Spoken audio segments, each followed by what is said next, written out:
할렐루야. 우리 주위 돌아보시면서 영혼이 잘된 같이 범사가 잘되고 강건해집니다. 인사 나누시겠습니다. 영혼이 잘된 같이 범사가 잘되고 강건해집니다. 오늘은 디모데전서 2장 10절 말씀을 중심으로 하나님을 경외하는 자에게 마땅한 것, 이와 같은 제목으로 말씀의 은혜를 나누고자 합니다. 지난주에 언급한 말씀들은 기독교인들이 정확하게 죄로 규정하는 성에 대한 이해와 표현들이었습니다. 기독교인들은 이것을 대부분 동성애나 성전환 문제와 연관시킵니다. 우리의 의지와 성적인 이끌림대로 우리가 형태를 빚을 수 있는 찰흙덩어리에 불과한 것으로 몸을 생각하는 이러한 개념에 수많은 기독교인들도 매일 아무 거부감 없이 동참하고 있는 것입니다. 사도 바울이 로마서 2장 3절로 4절에서 말한 바와 같이 이런 일을 행하는 자를 판단하고도 같은 일을 행하는 사람아 네가 하나님의 심판을 피할 줄로 생각하느냐, 혹 네가 하나님의 인자하심이 너를 인도하여 회개하게 하심을 알지 못하여 그의 인자하심과 용납하심과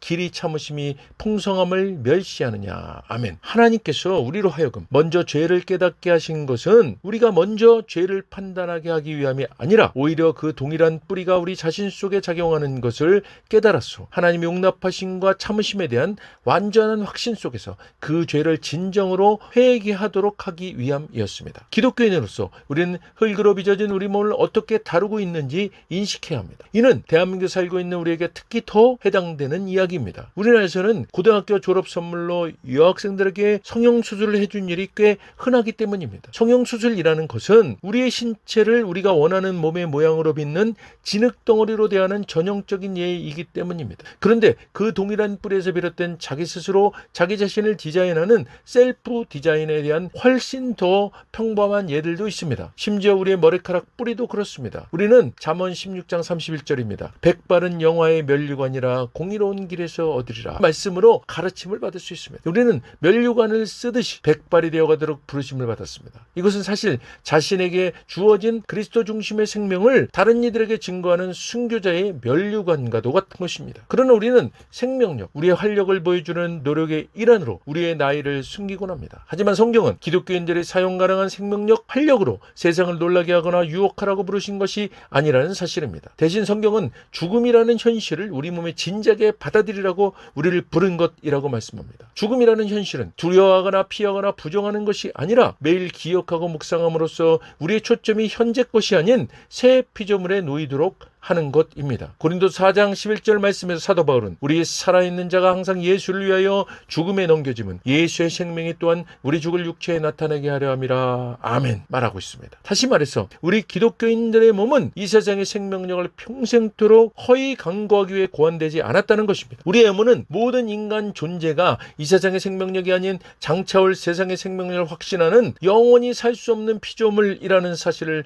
공개적으로 드러내기 위해 만들어진 것입니다. 성경은 디모데전서 2장 9절로 10절에서 또 이와 같이 여자들도 단정하게 옷을 입으며 소박함과 정절로서 자기를 단장하고 따은 머리와 금이나 진주나 값진 옷으로 하지 말고 오직 선행으로 하기를 원하노라. 이것이 하나님을 경외한다는 자들에게 마땅한 것이니라. 아멘. 이렇게 말씀하는 것으로 사실 성경은 따은 머리나 금, 진주 또는 값비싼 옷으로 The Vitality of the World, 세상적인 활력을 과시하는 태도를 동성 결혼보다 더 노골적이고 구체적으로 책망하고 있는 것입니다. 그러나 우리는 이러한 성경의 가르침들에는 거의 주의를 기울이지 않고 있습니다. 그러나 이러한 성경의 가르침대로 실천하면 우리 몸과 관련된 더 중요한 교훈들을 충실하게 지키는 법을 배울 수 있는데도 말입니다. 따라서 우리는 세상적인 활력을 과시하려는 이러한 욕구들이 우리가 훨씬 더 염려하는 성적 표현들과 동일한 뿌리로부터 비롯되었다는 사실을 깨닫지 못하고 있는 것입니다. 일제강점기 성소 조선을 창간한 김교신 선생은 딸을 수입산 화장품인 콜드크림을 발견하자마자 바위에 던져 박살내버렸다고 합니다. 이것은 기독교인들이 화장보다 선한 행실로서 자신을 단장하고 치장해야 할 중요성을 아주 생생하고 강력하게 일깨워주기 위함이었던 했던 겁니다. 그는 딸에게 이렇게 물었습니다. 바위가 저렇게 큰 힘으로 엎여 있으면 바위 본래의 모양을 네가 볼 수 있겠느냐? 사랑하는 여러분, 오늘날 우리들의 삶에서도 바위에 던져 박살 내버려야 할 것들을 찾아내기란 결코 어려운 일이 아닐 것입니다. 기독교 결혼에 대한 우리 시대의 이해마저도 정신적 동반관계, 서로의 만족, 낭만적인 로맨틱한 사랑을 바탕으로 하는 동성결혼과 같은 뿌리로부터 양분을 흡수하고 있는 것입니다. 그러나 결혼에서 그리스도와 교회의 관계를 나타내는 것은 결혼 생활의 낭만적인 로맨스가 아니라 사명과 순교라는 것입니다. 결혼과 성적 윤리 주제에 깊은 관심을 가지고 글을 써오고 있는 미국 신학자 스테판 아도바토는 이렇게 말합니다. 남자와 여자는 자신의 결혼에 있어 다음과 같은 부르심을 받았다. 궁극적으로 자신에 대하여 죽고 배우자를 통해 그리스도와 연합하라는 부름을 받았다. 이러한 의미에서 부부는 순교자의 숭고한 행위를 반복한다. 왜냐하면 순교자는 말 그대로 그리스도와 연합하기에 그리스도의 영광을 위해 죽기 때문이다. 별로 극적인 방법으로는 아니지만 결혼한 남녀가 자신들의 결혼과 인생 전체의 가치와 의미가 자신들이 아닌 다른 무언가에 속해 있다는 점을 증언하는 것이다. 오늘날에는 우리 자녀들조차 하나님이 주실 때 주시는 대로 받기보다 우리 개인의 계획과 욕구와 욕망의 진흙으로 빚어집니다. 프랑스 사회학자 폴 요넷은 이렇게 설명합니다.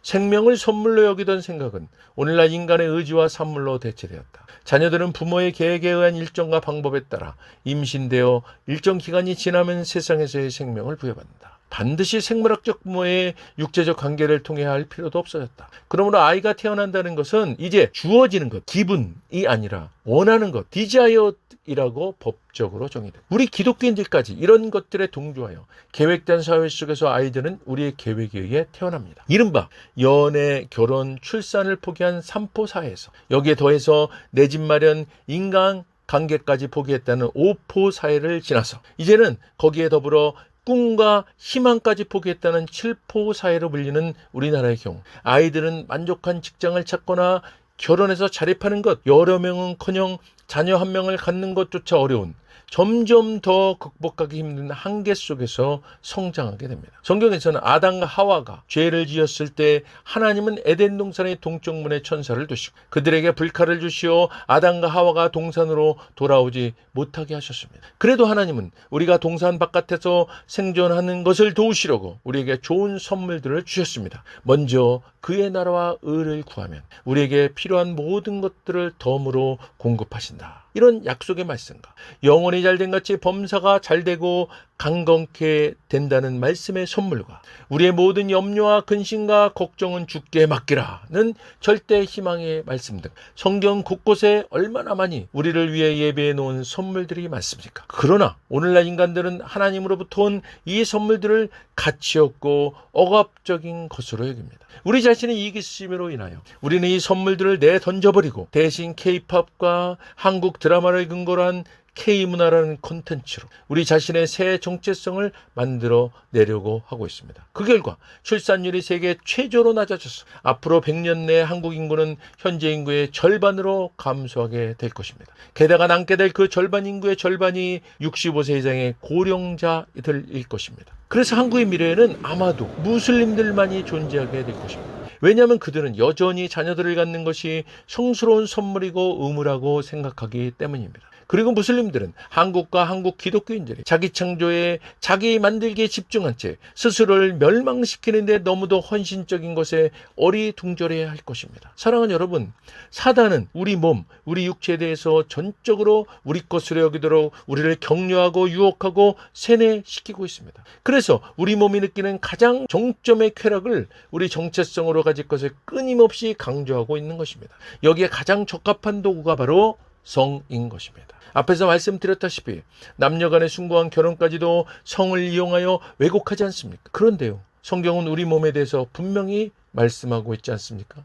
우리는 멸관을 쓰듯이 백발이 되어가도록 부름받은 육체라고 말입니다. 그냥 내 마음대로 내 욕망과 내 계획, 내 쾌락을 위해서 내 뜻대로 쓰고 버릴 하찮은 진흙덩어리가 아니라는 사실입니다. 결혼은 무엇입니까?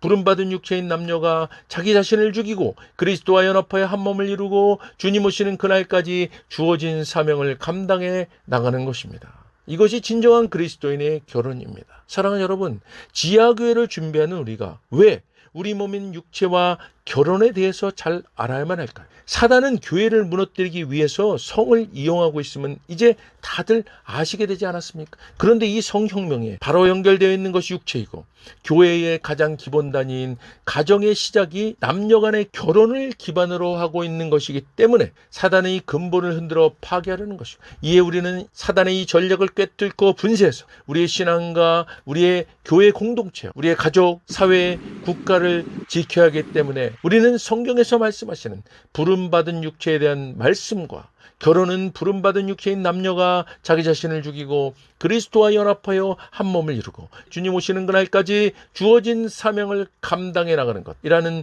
결혼에 대한 말씀을 잘 알아야만 하는 것입니다. 이것이 말세를 사는 우리가, 지하교회를 준비하는 우리가 마땅히 깨닫고 나누고 기억해야 할 말씀인 것입니다. 할렐루야.